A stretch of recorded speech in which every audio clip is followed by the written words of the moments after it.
You are listening to the We Hired a Sitter for This podcast. We hired a sitter for this. We have a roster of like 7 sitters. I'm spending $3,000 on paints. Do you go to therapy? Never have, nah. There was a small fire. I put it out. Real talk, the stakes are too high with my baby. Comedy, parenting, married, life. We do it all. I'm a dad and I'm busy. I have an opinion. I don't know if it'll be right, but I'm Patrick. my name is Gaston. We hired a sitter. Okay, folks. Here we are. It's episode 173 of We Hired a Sitter for This. I'm shooting it all alone again in my home studio, living room, kitchen, bedroom, multi-purpose community space here in Bushwick, New York City. I don't even know if this phone is going to record this whole episode, so who knows where this is going to go, but I'm recording audio, and that's all that matters. This is a podcast. It's an audio medium. It's an auditory medium. We're in the auditorium. This is the performance space here in my home, and I'm recording to my phone. I'm multitasking today. I thought I had one job this morning. That client bailed. I don't know where they are. I went to a meeting. Now I've got to go see another client this afternoon. I've got a little bit of time, so I figured let's record this podcast because it's Wednesday tomorrow. I'm coming to you from Tuesday, January 28th, 2025, which is the same day as Wednesday, January 29th. Because time is flat. Time is not linear. Time does not matter. Time is a construct. We are all here now together as one. Can you tell I'm in a weird mood? Anyway, I don't know what my hair's doing. Hair and makeup didn't show up for the podcast recording. I gave him the call sheet. I said, listen, I'm going to be recording at 11:38 sharp, and I need hair and makeup by 11:37 if this podcast is going to happen. And nobody showed up when I asked them to. Peggy's here. Peggy's over on the couch. Hi, Peg. I would pan over, but my camera operator didn't show up. I sent them the call sheet. I said, hey, I'm recording at 11:38 sharp. I need you there by 11:36 because hair and makeup's coming at 11:37. It'd be good to line up the shot. Nobody showed up. Can you tell I'm in a weird mood? I did reach out to somebody else about doing a co-hosting sit-in today, but I reached out to them, 10 hours ago, and for some reason they had plans already for their day, so they weren't able to come. That's just where we're at with this podcast, making it happen, one episode at a time. I was just talking to a buddy this morning about renting some studio space. Maybe Gastor and I could record like 3 to 4 guests in a day and do sort of like evergreen sounding episodes about parenting or comedy or whatever, and do a couple days of those. So then we have 6 or 8 episodes of cool guests, interesting dads or mom. I guess we could do moms. Yeah, Ross is a mom. She co-hosts this podcast sometimes. Anyway, I was thinking about doing some podcasting in a studio environment. Maybe if you think that would be cool, if you would watch that, please let me know, because if we do that, it will be an expense and we'll have to pay for it in some way. So it's a lot of work to do if you guys don't want it. But maybe I'm just starting to feel like I should just be doing these solo episodes without overthinking it. Just keep showing up to the mic and try to be entertaining by myself for this amount of time. I mean, other broadcasters do it. Am I a broadcaster? I think I'm a narrowcaster. I'm narrowly casting this podcast to a few individuals who I love dearly. I just got the nicest message from Aunt Ann the other day. She said, I listen every week. I listen on the treadmill at the gym. And Aunt Ann, if you're on that treadmill right now, I love you. Keep powering through. Work up that sweat. I hope there's a river of sweat just collecting at your feet, and it's just like flipping, like when the treadmill goes to the back. I hope that all that sweat is just flipping out onto the floor and like making it all slippery behind you, and maybe causing a safety hazard. I think that would be the sign of a really good workout. I went back to the treadmill last week. I checked in about my treadmill activities, and I went back a couple days after that podcast. My time kept getting lower, so I've done it 3 times now where I get on there and I watch a TV show. My first session, it was 47 minutes. Second session, 40 minutes. And then the third time I went, I cut it a little close with when Ross and Franny were getting home from school, so I kind of ran out of time, but I only did 30 minutes, and man, every time I do it, I do sleep much better because my legs are just total jello by the end of it, because I'm doing it on hill setting. I think I described this. I just lift up the incline setting as high as possible. I do it at a low speed. I'm like, my exercise is not high intensity interval training or whatever it is. I'm doing the crock pot workout, slow and low. You know what I mean? But not low. I'm doing slow and high. I'm doing a high incline at a slow speed, and I'm just letting that rump roast cook. That's how I'm cooking my rump roast.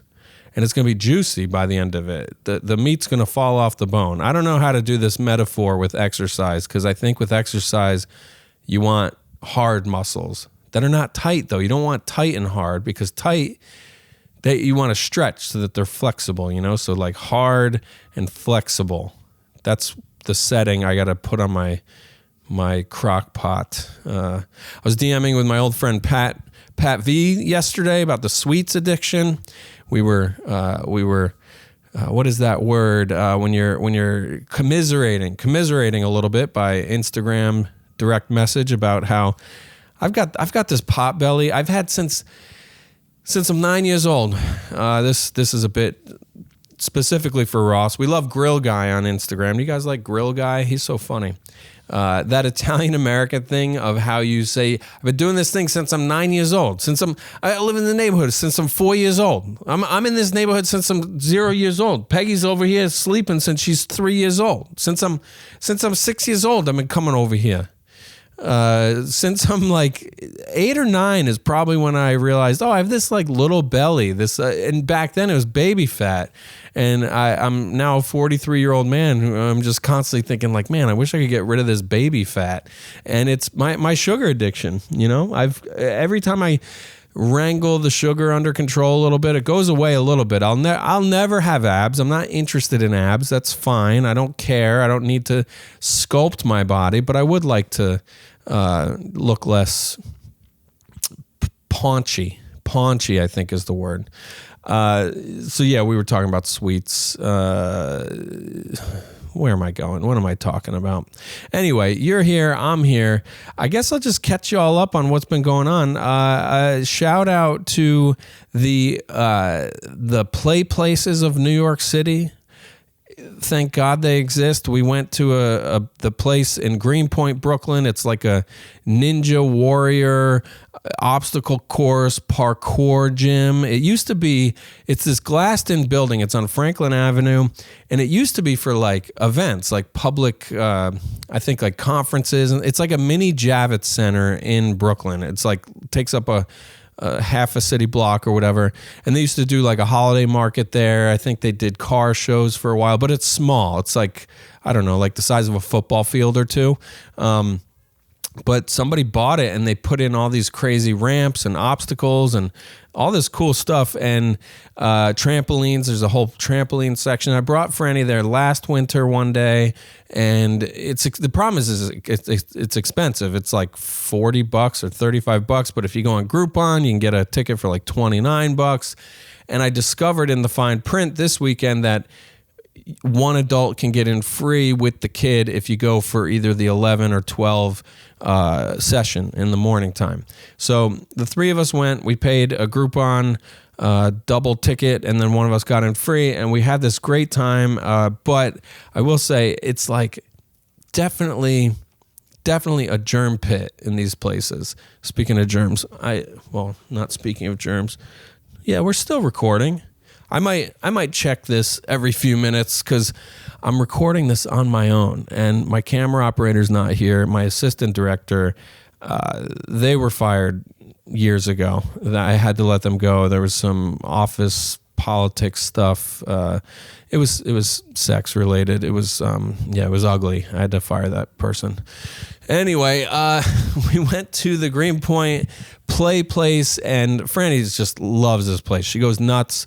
I did a bunch of parkour. Man, I did so much parkour at this play place. I think I am an expert now. I was running, I'm jumping, I'm skipping, I'm humping. it's a pretty impressive thing I can do with my body when I'm able to be in an environment where I can really let myself free.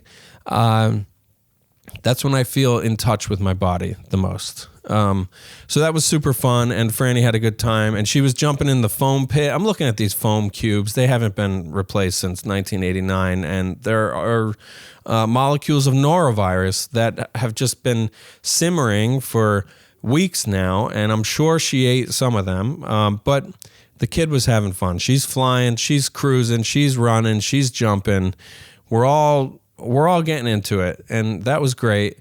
It was tough to get her out of there when the time is up, but we had a really nice time. And then Saturday, I just kind of crashed. Oh, you know why? I guess I should have started this with like my whole week, I guess. Thursday, I was back at the Laugh Tour Comedy Club emceeing for another small crowd. This was a really fun show, though. Met some new friends, saw some old buddies, and just so grateful for that room. So Jersey City, shout out to y'all.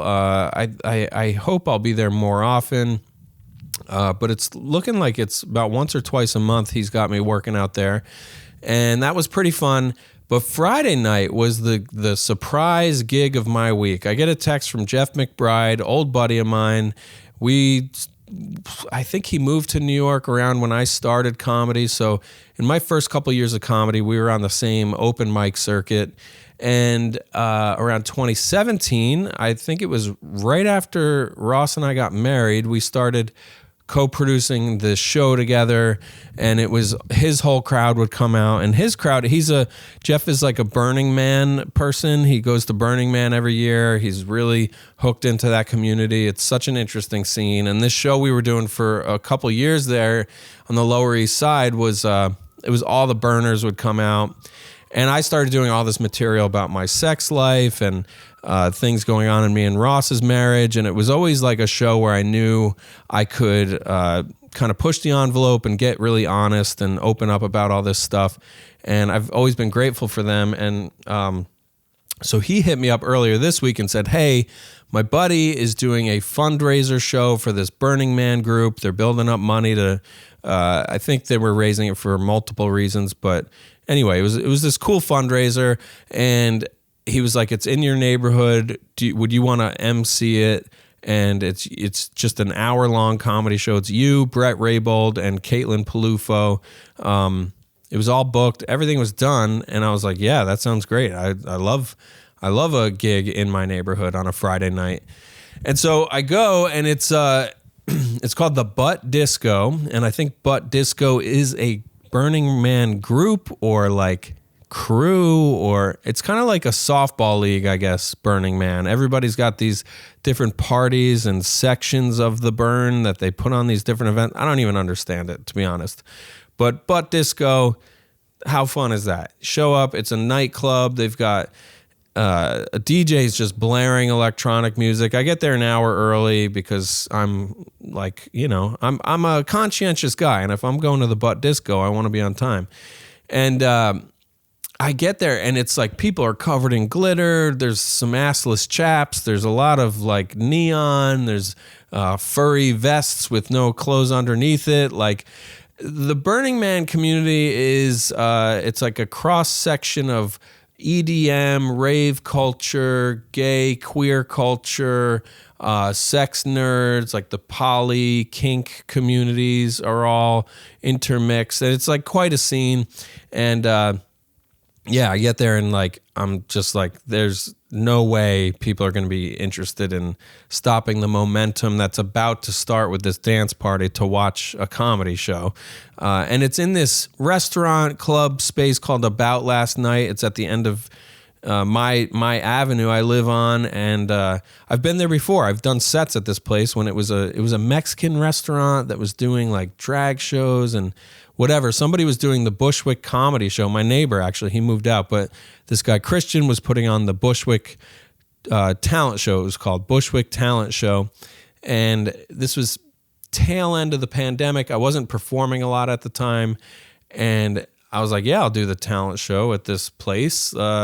I need stage time. And I remember doing the talent show and I was like, hey, how much time should I do? He's like, oh, just, whatever you want, go for it. And I did it twice, and I think I did 25-minute sets on both, because I was just like, if nobody is going to tell me when to stop and it's going well, I'll just put on a show. And it was really fun. It was good stage time, and I'm glad I got to know the room back then, because now it's its own thing again. But back then there were tables and chairs and rows, and it was like, it's like a little cabaret stage, and it was a nice performance space, and it still is, but now there's no chairs. It's just these like how do you say that? Banquet tables. It's just like tables around the side of the room, like padded booths and like little cocktail tables, but there's no tables in the middle because it's basically a dance club now. And I walked in there, I was like, somebody's got to set up chairs, because the stage looks great. The room looks great. The DJs are cool. The vibe is good, but to make this into a comedy show, we got to create some structure. And my problem is like, all right, I'm getting paid $50 to do this as a favor to a buddy. I don't feel like going in and setting up chairs myself. I don't feel like coaching people on how to make this a comedy show. I don't feel like I don't feel like doing any of it. So I figured out how to do the bare minimum. I got the guy who I was communicating with wasn't even getting there until showtime. So I had to then learn the names of some people and recommend to them that they set up some chairs as soon as possible. And one guy was like, yeah, that's a good idea. We'll do it. And like walked away from me. And I had this thought of like, that ain't going to happen. Like I just told him, set up some chairs. He yea'd me, walked away. And I think he had literally like silver buttless pants on. And I'm like, that's not going to happen. And I just was like, all right, I'm not going to overthink this. It's just an hour. We'll just power through it and get it over with, essentially. And then like 15 minutes later, I look back in the dance floor and there's rows of chairs set up. He did set up the chairs. And I was just so, I really appreciated it. It's nice that people listen to you at the Butt Disco. By the way, my friend Allie showed up to hang with me. She's a hilarious comic. Allie Carroll from Atlanta. Becoming a buddy with her over the last couple of years, and she's got great stuff. So it was cool that she just came to hang, and it was nice to have some like moral support, because it's crazy how many times as a comic you go into these weird spaces where like somebody booked somebody to put on a comedy show, and then that third person got you to MC it and produce, and like it can be so uncomfortable. This happens a lot at colleges where like I'm communicating with somebody for months leading up to a thing, and then I show up on the day and that person is not working that night, and tonight you're talking to so-and-so, and you gotta have to put it all together. So having Allie there was just cool. So anyway, I did not expect this show to go well. And then it was time to start the show, and a couple of the organizers were going to bring me up. So I gave them a little script to read when they introduced me. That went fine enough, because sometimes it's just getting somebody to introduce you correctly helps set a tone, and that went fine enough. And then my set went well. Brett and Caitlin both killed. It was like just so fun. And people rolled with it, and I actually figured out halfway into Brett's set that I think I had the sweet spot of the night. Because part of me is like, come on, man, let me feature or headline this thing, because I do a lot of material that people from this crew would like. But it was fine. I'll just, somebody's going to hire me for something. I'm going to just do the job and do the best I can. But I realized halfway through Brett's set that the front bar room just started getting packed with more and more people who were showing up for this event, because it was a party from like 10 p.m. or 9 p.m. until like 4 in the morning or whatever. So this was all in the beginning of the night. And as Brett's on stage, it's just dozens and dozens and dozens, like just packing into the front bar. The front bar started to sound more fun than the comedy room, and that's really hard to deal with as a comic, as you feel the energy shift, and you could feel the people watching you start watching something else because they're like, well, what's so interesting in there, you know? And I realized I my 10-minute set up top, I had an undivided attention from the audience, which was cool. So yeah, that was the butt disco, and I drove Allie home. We bullshitted about comedy and life, and it was just like a really fun night of connection. And then Saturday morning, so yeah, and I guess butt disco went until 11:30 or midnight. I can't remember if it was a 10 o'clock or 11 o'clock show, but it was late. I got home late. It wasn't that far away, but I get home, I go to bed after, coming down a little bit. I want to hang out. Let me get a sip here. This is vodka. I come home and I want to hang out with Ross because Ross is still up for some reason. And, I think I made an ice cream stop. Was this that night? Some night this week, it might have been Thursday night after Jersey City. I was like, let me get something gross before I go to bed. I'm in the mood to abuse my body a little bit. So I got the Ben & Jerry's dirt cake flavor ice cream. Holy shit. Dirt cake. This thing, pop off the top. There's a mess immediately on my counter because the Cookie Puss crumbs just jump out of that thing. It's those dry, flaky chocolate material that they put in ice cream cakes between the layers.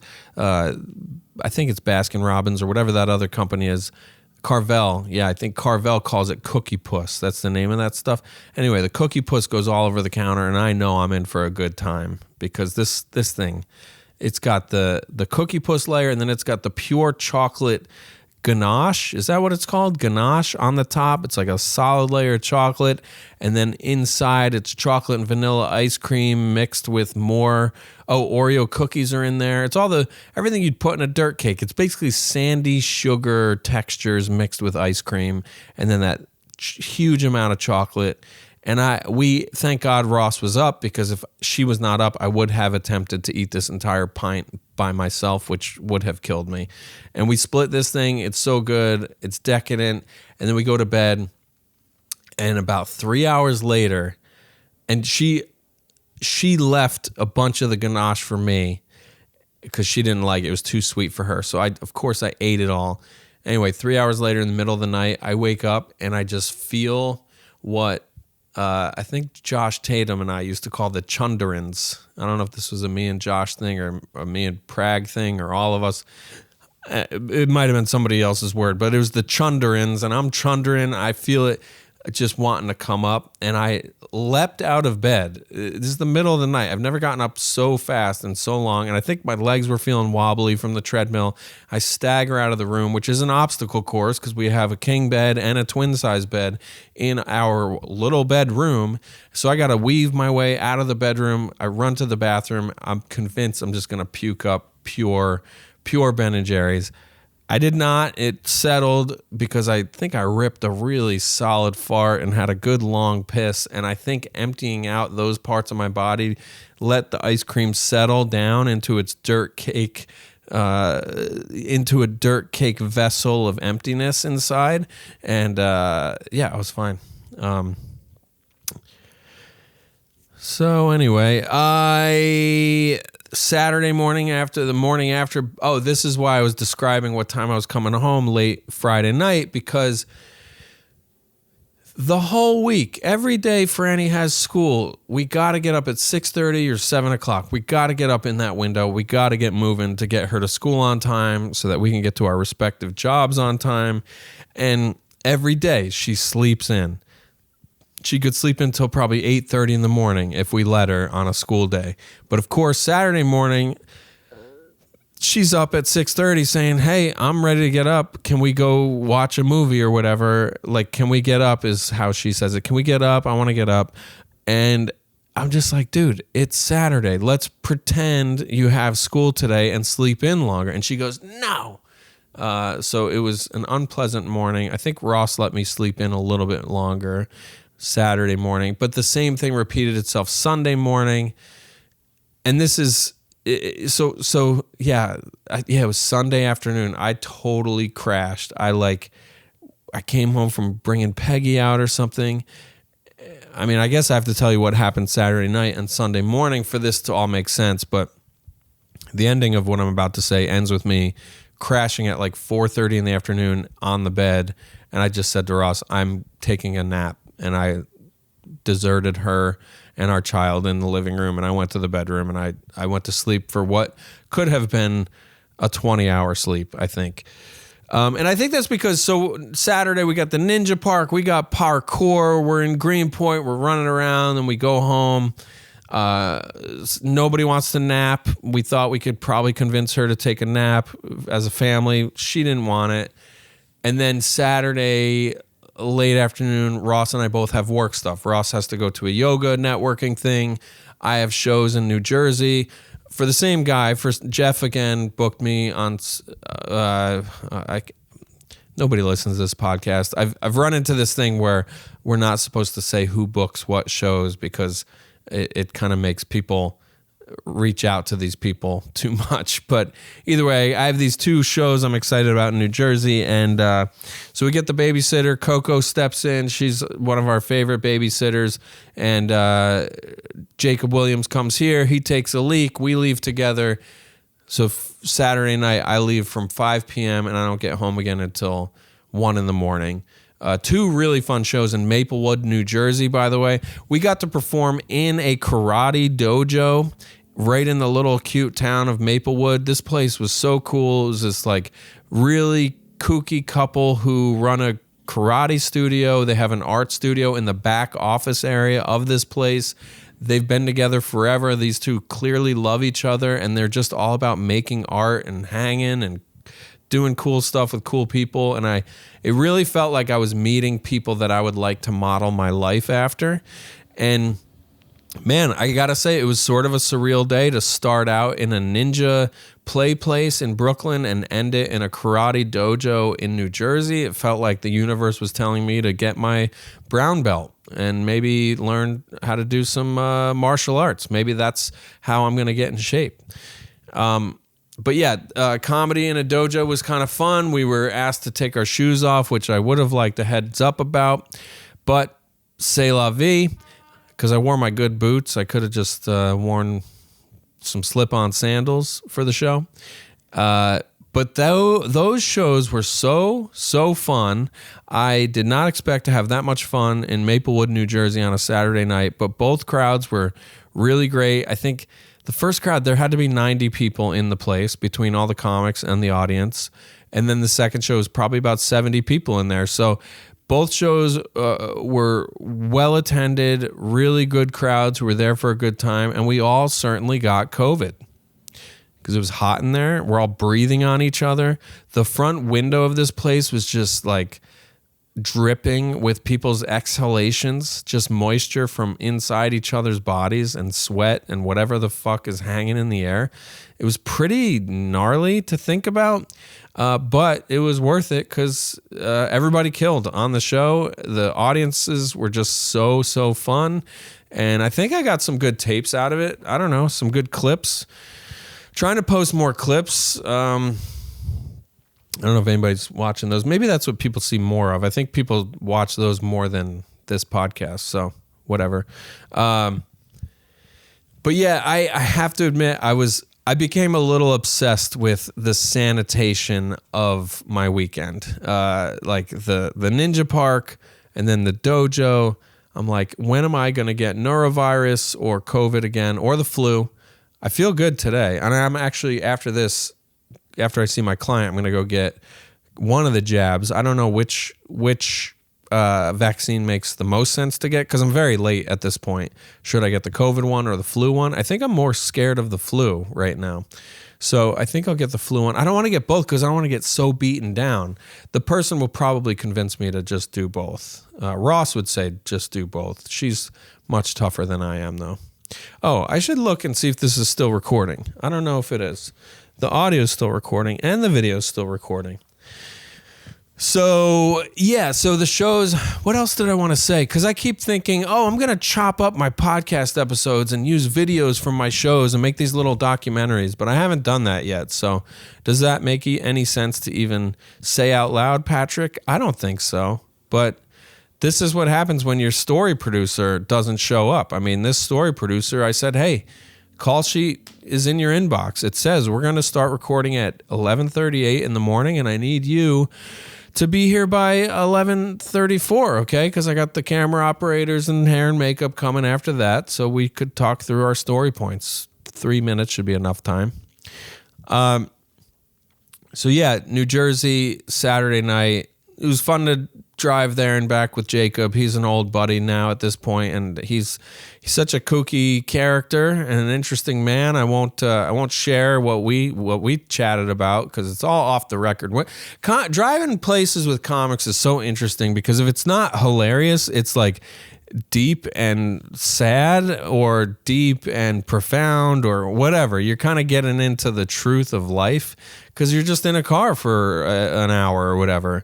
I think we figured some stuff out on that drive. It was a kind of interesting. I was telling Franny at dinner last night, that was Monday night, and her and I are sitting there eating, and I said, I'm so proud of you. And she said, oh, thank you. And she hugged me. And then I said, I tell people about you all the time. And she goes, did you tell your friend who came over when Nico was here about me? She's asking about Jacob because Jacob came in to use the bathroom. And I was like, oh, yeah, I did. I did tell Jacob all about you. And then she hugged me really tight, and it made her feel proud that I was telling someone she didn't know about her without her. Like, it made her feel good to know that I was talking to him specifically about her, which I don't know. There's something really adorable about that. And it's cool to see her, like, really embrace like being a person with a reputation, and like, I don't know, she's kind of like me. She just wants to be talked about. What else about the karate studio? Just shout out to the other comics, Lee Valentine and Lance Weiss and Jeff McBride, and there was one more in there. Who was it? Maybe not. Anyway, Adam Glynn did a guest spot on the second show. I will say, I was opening the second show, and this guy, Adam, who I didn't know, came in the door with Lance, and they were sort of chatting in the front of the room, and I couldn't tell who was over there because the lights were bright and stuff, and it turned out they were sort of talking out the mechanics of squeezing this guy on for a guest spot. And I got super cranky about people chattering and loud enough for me to hear. Like, when I get distracted on stage, I just get cranky. So there was a turn in my performance where I got cranky, and then I started sort of shit talking the venue a little bit. I mentioned how unsanitary this whole show was. I don't know if I think the owners, I think we're all cool. Like, by the end of the night, we all had such a nice chat while we packed up all the gear and we left. But I did have that moment of like, man, when I get cranky, I do lash out. I do say some, I say some crazy stuff. Just because instead of just saying, hey guys, keep your fucking voices down, I'm trying to tell some jokes over here, I just get mean about the jokes or about the whatever's happening in the room. Maybe one day I'll get over that. Maybe one day, because I think my hang up was, I know those are comics over there chatting. Like, so I don't want to, but I thought if I'd stared at them long enough, they would notice. But I think this guy, Adam, just does not have an inside voice. But whatever, I'm not gonna like make a whole thing of it or like talk about it on my podcast. Maybe that's what I need, is a comedy beef to get my career going. I did. We got along fine after that. It was totally cool. And he seems like a cool guy. Living in the Jersey suburbs, also a dad. Taking a sip for the audio-only listeners. That was me pausing to take a sip. Peg's still here sleeping. Oh, I'll move on to Sunday morning. So this is where, late shows Friday night and Saturday night. Sunday morning comes around. We get a text from some parents from Franny's daycare, some of our favorite parents. They say, hey, we're going to the Brooklyn Children's Museum. There's a Gabby's Dollhouse installation or event. It's a Gabby's Dollhouse event brought to Brooklyn Children's Museum by Pixar Animation Studios. It's a whole thing. There's face painting. Gabby is there in like a Disney style costume, like this huge helmet with the hair. There's a show screening of an unreleased episode. There's a catwalk. There's a DJ on the roof. And Brooklyn Children's is such a cool place. We've been there probably 5 times now, and we go there every couple months. It's like a really fun place to bring Franny, let her run free. It's a good time. And I've been there on days that I considered busy, where it's just like, oh man, there's too many people here. This is going to be nuts. We've had that before. And then we've had other times where it's totally chill and easy and low pressure and like nice, you know? This was the worst of it times 10. I mean, this was like a line up the block, could not find parking in the vicinity. Just thousands of people came to see Gabby from Gabby's Dollhouse. She's like a viral sensation. I guess, I don't know. Franny's watches the show, but we didn't realize it was going to be like this. And man, it was quite exhausting. We got on the face painting line, and that line was like an hour and a half long.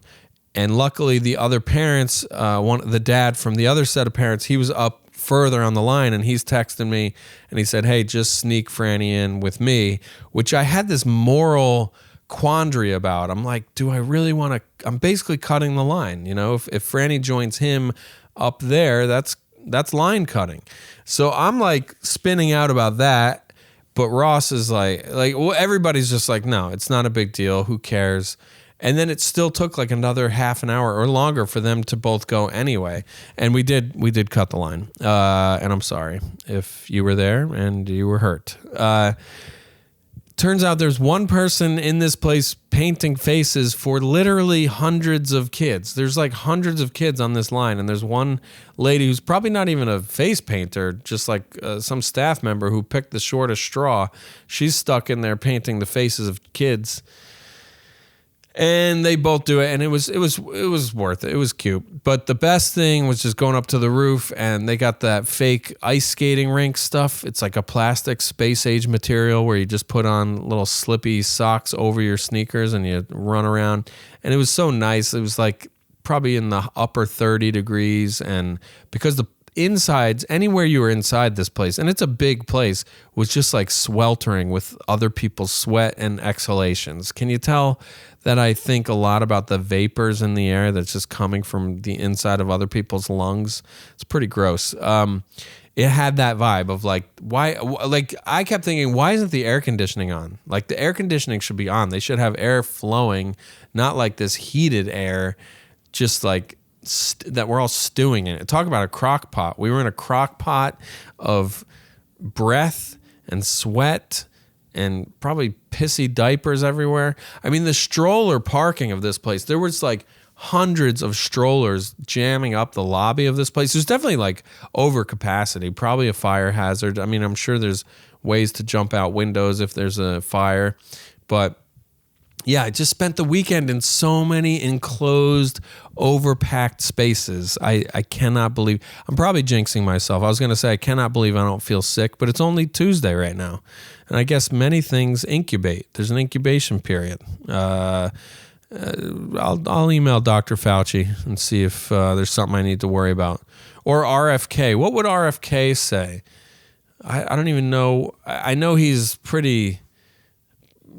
kind of freaking people out with his medicine stuff, right? He's anti-vax, and he thinks maybe he thinks I did vaccinate myself, or I inoculated myself by being in those environments. Anyway, we're coming down here to the 40-minute mark. I sort of didn't really plan enough to talk about or funny angles on any of this stuff. I guess I just sort of reported what I did with my life in the last 4 days. So whatever. I'm just putting out a podcast here. This is what's going on. I guess I'll mention, if you're in the Wisconsin area, I got shows on Friday, February 28th, and then Tuesday, March 4th is what it's, I think, are the big ones, but I'm hoping to fill out the rest of those nights with other activities and shows. Chicago might be happening. I don't know. I gotta figure out what's going on here with the Midwest in the first week of March. And then, this is big. This is a really nice thing. I should have started with this, but I think I got so obsessed with setting up this camera correctly and just getting going. We're going to Colorado March 22nd to the 28th. It's a family trip. I don't know if I'm going to perform at all because we might be taking a mini trip within that time. But I'm in the Denver area last week of March, hopefully doing a gig or two. Totally might not, because I want to really maximize the time with my family. I'm going to be there with my brother, my sister-in-law, my sister, my dad, Ross, and Franny. My brother's in-laws will be there. So it's a big family week, and we're not paying for it. Our family came together. They're pooling some money for my birthday. They're calling it my birthday gift, and they're flying us out there to have a nice family trip. And I'm just like so grateful and so moved that they could do that for us, because we are... it's been tough financially these last couple weeks specifically. It's been so annoying that we both have had clients cancel on us repeatedly, and I'm just like not earning the way I need to be earning. So by the way, if anybody is listening and you need a TV producer or editor or camera operator, I am putting myself back out there for that work.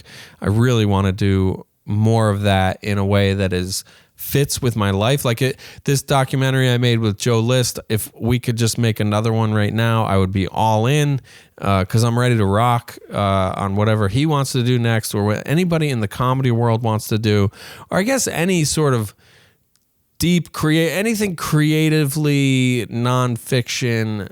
I would love to help people make, because it's just my favorite thing.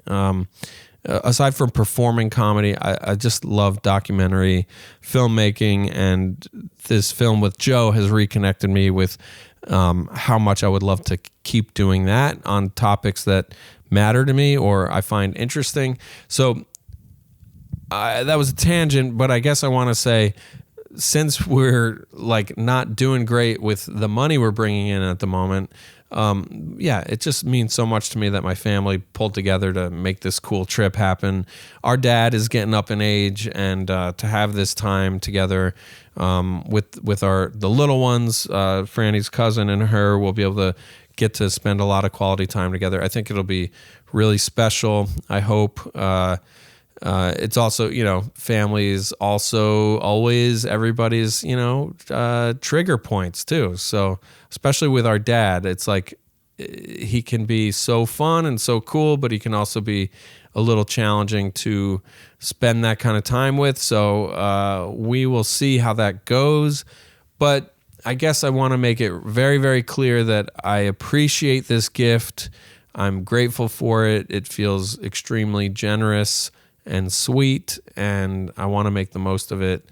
So I can't wait to see you all out there. And I'm talking to my brother and sister right now because I think they still listen to this. But I love you guys, and it's going to be really great. I'm just so happy about it. I bought the tickets just now, like an hour ago. So this is me happy. I have to say this to Ross all the time. Like this is me happy. All right. Well, that's this week's episode. Just sort of a intimate one. I don't know what the fuck I'm doing. Maybe we got to book a studio and book some guests to make this thing make any sense as a podcast. Maybe I should just start openly talking about that it's okay if this podcast doesn't happen anymore. That's okay. I can put this thing to bed. Because there are other things. There are other things I can be doing with my time, right? Like I could do more stand-up clips. I could focus more on my stand-up and, maybe try to post a topical joke of the week. And, instead of sitting here for 45 minutes and recording a podcast, I could be writing jokes about the news or whatever. And then during my sets, try to make a joke about, I don't know. I heard some Elon Musk guy has been controversial in the news. And then I could post those to my reels instead of podcast clips. Whatever. It's always, this is the artist life, right? Just figuring out what to make next. I do like the feeling that this is something I'm making. There's something gratifying about sitting here, doing this, and then putting it together and putting it out. I like that. So, anyway, thank you for being a part of it. Locally, I have some stuff Wednesday, January 29th, tomorrow night. I'm doing a midnight show. This is the day of this airing, this podcast. Midnight show at the Grizzly Pear. February 12th, I'm in Westchester, I believe, opening for Alice Chan, who goes by Mom Comedy on Instagram. She's very popular on Instagram. It's a private show at a high school. So it's in Rye, New York, I think. It's one of those kinds of towns. Might be Scarsdale. So that's like a fun show, February 12th. God, there's some other bigger ones I'm doing here locally that I'm blanking on. But I have been really good about keeping my my website calendar updated. So patrickholbert.com. Check out my shows on there and come to a show. Also, if you come to a show, ask me about merch. I'm trying to sell some merch more often. But yeah. Okay. Bye.